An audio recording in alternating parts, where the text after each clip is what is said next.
Capital gain rates. Again, this is less confusing. There's three rates, 0, 15, and 20. So a single person who makes under $40,000 can sell stock and not pay tax. To me, this is a big thing. It's a big thing. A married couple can make up to 80,000, sell stock and not pay tax. So we have to look at our brokerage accounts, start trading, start utilizing, because you may be in a position where you don't have to pay tax at all. But if you do pay tax, and again, these are long-term rates, long-term rates. I want to make sure we're clear with this, long-term rates. So if you happen to pay tax, it's probably going to be lower than your ordinary rate because you're talking about 0, 15, and 20. Years ago, Warren Buffett made a statement. He said that his tax rate is lower than his administrative assistant's tax rate. Now we know Mr. Buffett is a billionaire. The reason it was lower, probably still is because most of his income is coming on that 20% line. Okay, so you see, when you make over 469,000, you're still paying 20%. You can make up to $1 billion and still pay 20%. So look at it this way: a person who has a salary of $1 million in the 37% bracket, they're going to pay federal income tax in the tune of $370,000. It's a lot of money. A person who has qualified dividends or capital gain income of $1 million, they're going to pay $200,000. Big difference. So when your money makes money, you get a tax break. So the government is telling us that wealth is better than income. Wealth is better than income. We have to get there, and we're going to talk about that. So the second part of our lecture here is, how do we deal with the new change? Okay, think of this. Think of a tax return. The tax return, the first part lists the income. The second part lists the deductions. Most of us focus downstairs on the deductions. We're saying to ourselves, what can I deduct? Can I deduct this? Can I deduct that? Good questions, but the better question is, what can I exclude? What can I remove from my return? What kind of income can I generate and remove from my return? Just like, for example, the capital gain income. Because the more income that you report on your return, the less your deductions are going to be favorable, because some deductions are a function of adjusted gross income. I don't want to go into a tax class, but the point is that lower income is better for you than high income and high deductions, okay? Now, the reason that we have to focus on a new strategy is because a lot of the deductions that we've counted on in the past have been eliminated or they've been changed. They don't exist anymore. They're gone. So if you're thinking with the old mind, you're going to feel that you have a deduction that just simply doesn't exist. So before we get into this section, is the miscellaneous section. On a Schedule A, you have certain deductions. You have medical deductions, you have a tax deduction, you have charitable contribution, you have mortgage interest. This section was called miscellaneous itemized deduction. Some of you may remember that. It's gone. It's absolutely removed from the return. So people who have union dues, have two jobs and work between two jobs, tax preparation fees, advisory fees, those were all considered miscellaneous deductions. They have been repealed completely. So the point is that we have to not so much focus on deductions that don't exist. We have to change the game. Okay? Now, if these were business expenses, moving expenses, home office, investment fees, tax preparation, they would be deductible. And another word to the wise is that if you have to file a New York State return, these deductions are still alive. So you still can claim these on the New York return. These are federal changes that took place. So again, miscellaneous deductions are gone and some other deductions have changed. Let's talk about some that's changed. There's a lot to read here. The SALT. This was the biggest change, I think, that was made in the tax law. Since 1913, real estate tax, personal income tax, sales tax, if you will, personal property tax was fully deductible without a limit. No limit, no limit. 2017, December, boom. They said all of those taxes, and the SALT comes from state and local taxes, are capped at $10,000. So if you have property taxes on your home of $30,000 or more, and you have a job where they take taxes out for your salary, and let's say the state tax they take out is $20,000, you can only deduct $10,000. So this has put people in a funny spot. I have a feeling this law will change, but this is what it is now. And again, it sunsets January 1st, 2026. So the point is, we have to adjust our thinking, because if I lose this deduction, how do I handle that? Now, again, if your property tax is business related, then it's deductible. So if you work from home in a business, then that portion of the tax is uncapped. That portion of real estate tax is uncapped. So just bear that in mind. Mortgage interest has also been adjusted. Not as bad as the real estate tax, but it's been adjusted nevertheless.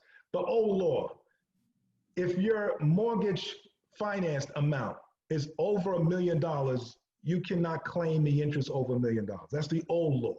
The new law changed that $1 million to $750,000. It's best to work this with a quick example.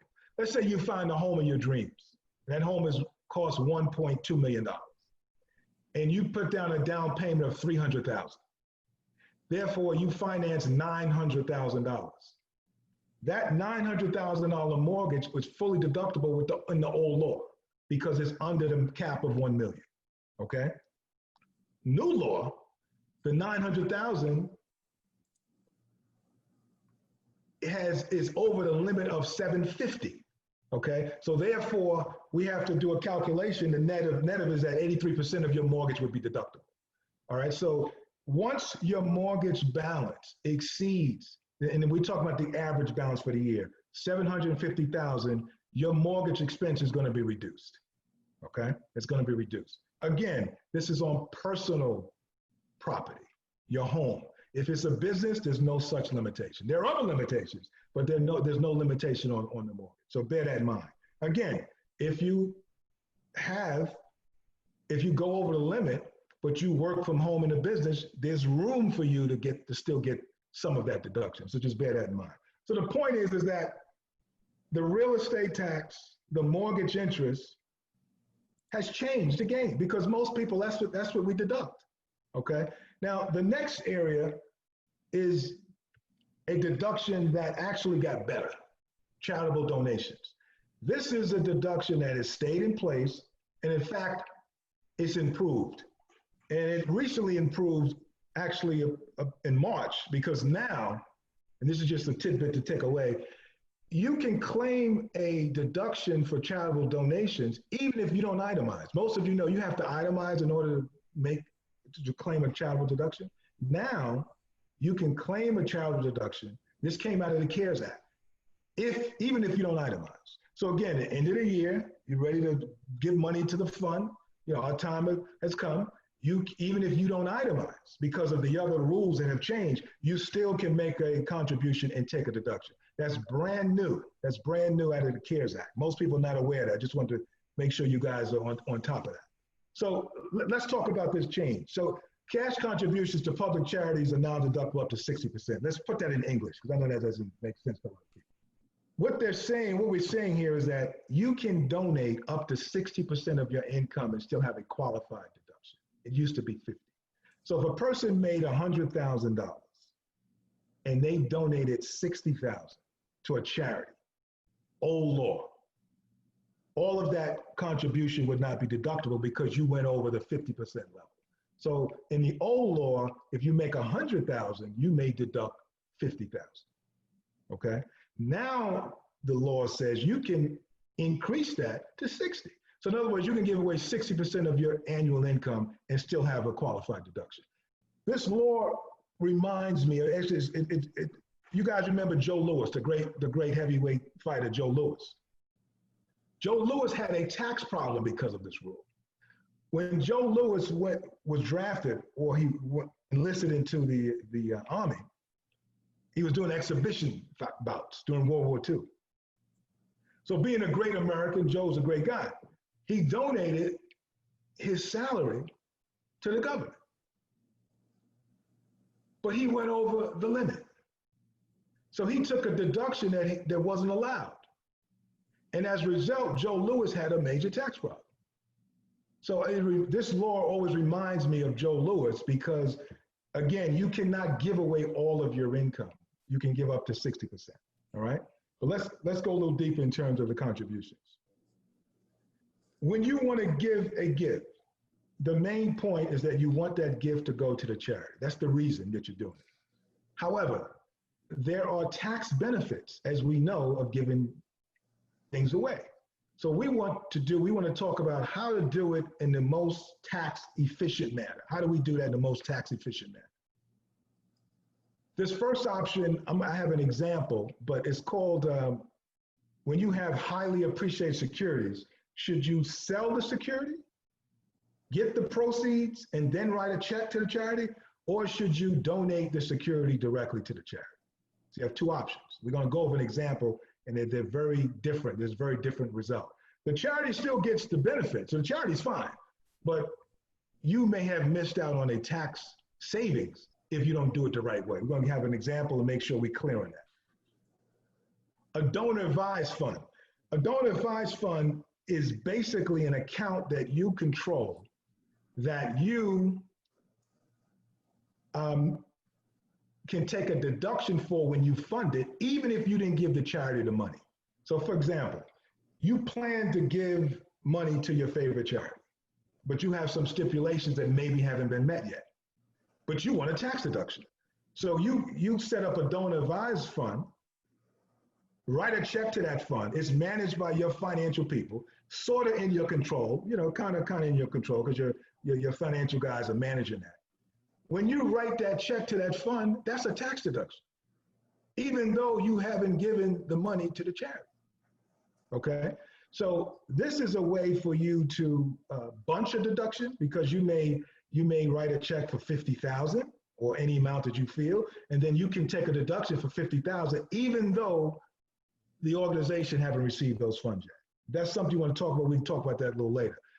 The qualified charitable distribution. This is a little complicated. I'm going to try to explain it the best I can. Before we get into it, let me explain why this is even important. When you have a traditional retirement account, at a certain point, the IRS wants you to liquidate that account. And they call that liquidation process, you have to take required minimum distribution. They call them RMDs. When you reach, before the law said, when you reach age 70 and a half, you had to take this money out of your account, whether you want to or not. Now the rule has changed to age 72. So at age 72, if you have a traditional retirement account, the IRS has never taxed that money. So they're ready to get to it. So they force you to liquidate it, not all at once, but in stages. And they call that required minimum distributions. Some people don't need to take the money out. When you take money out of a retirement account, it hits your tax return and it increases your income. So you may have had Social Security income that wasn't taxed before you took this money out. So when you take this money out, now your Social Security is going to be taxed. When you take this money out, now your Medicare premium is going to increase because your income increased. So the point I'm trying to make is that some people don't want this income on their return. So now let's explain what we talk about here.